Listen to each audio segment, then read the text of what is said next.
بله لسر لدارخستنا قرا ششان یا جوینین کمیته دستور سوریه یا پیشاروجه برز سیامند حاجو سروک شپیل آزادی کردستان اینها باوی که راست راست بلیمت ببرز سیامند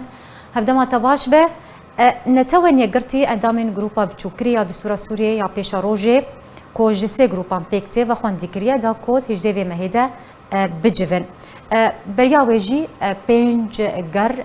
یا کمیته دستور سوریه هات لدار خستن افگار ششایه هر پنج گر امبره ام بیجن بکوبتو در انجامان در کبن یعنی تریکتنا کیانجی انجام باش در نکتن گلو وی جاری گر ششان و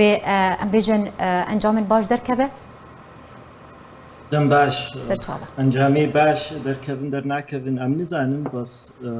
دبهوریام دا جدابونك جوا بينج قري تشيبوي هيا افجارا بيشيا گو نونري گشتي نتوين يكبوي بيترزن بيجي امي سرخالي دستوري باخدن و داخواز هر سي گروپي واني نظمان كرگو هر گروپك چار خالين بنگهيني دستوري بيشكيشي بيترزن بكن جبوي روجا اجده هيفي يعني حفتيا بيت سر باخذن وابراستی پیشکتنه کاش بر امزانن هر چارگری دی سرخاله دستور گفتگو ندبو و نبس گفتگو ندبو نظامی ندخلش بدی سر دستور باخذه خویات که روسا دختک نظامی کریش بر نظام جی رازیه گو ویگراوری سر خاله دستور باخذه باش برز اگرم بین بحثا نونر کردان بکن هم ده ام بیجن گروپا بچوک ده هم جی ده دانو ساندرن یا جی تجوین کمیته ده نونر کردان ده دانو ساندران ده بتنه یکسه رجای آوان ده گروپا بچوک ده اصل 45 کسان یکسه لگلوه تیمک روشکاریه هبو قالوا في جاري ام بیجن و اف تیما روشکاریش بو پشتوانی کرنا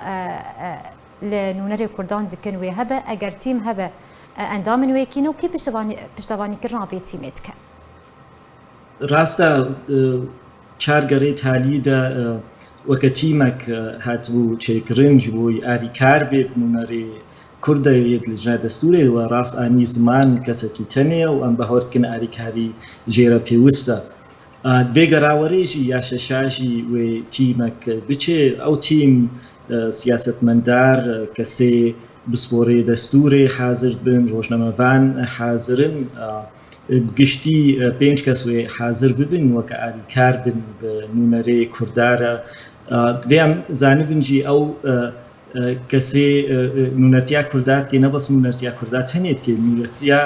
که منتوی سوری گشتید که لو ماشي داخواز هاته کرن چند ولاته گو آری کار بن بر امزانن نونرکی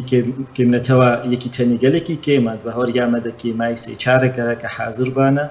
و یکی تیا اروپا دا آری کاره به کمیته هر او مصروف دده و وزارت دفاع آلمانی ام هیوی دکن کاربن تشتکی دست بخن بس وكم قوت بيشاروجي دادوي ام بهتر سركار بكن هجمارا كم نتوا وبهتر هجمارا كرداد كوميتا دستوري دا زيدا ببي حتى او نبي بيوستي بكوميتا كوسا اريكاري رهي باش برز سيامند نافندا اوروبيج بوي فاكولينن ببرا نافندا اوروبيج بو فاكولينن كردي بريا چند سالان يعني اول چند سالن كارج بوي دستوريت که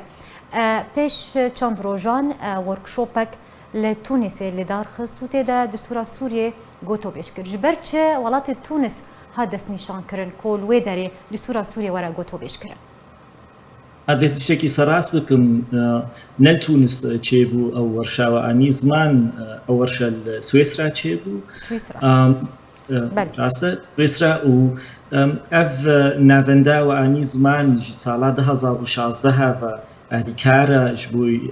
پیشی دسپیک به اریکار بود انجمنان اجتماعی را و کنزان انجمنان اجتماعی تخازی سوریک فدرال و اریکار بود پیرا وی داخازی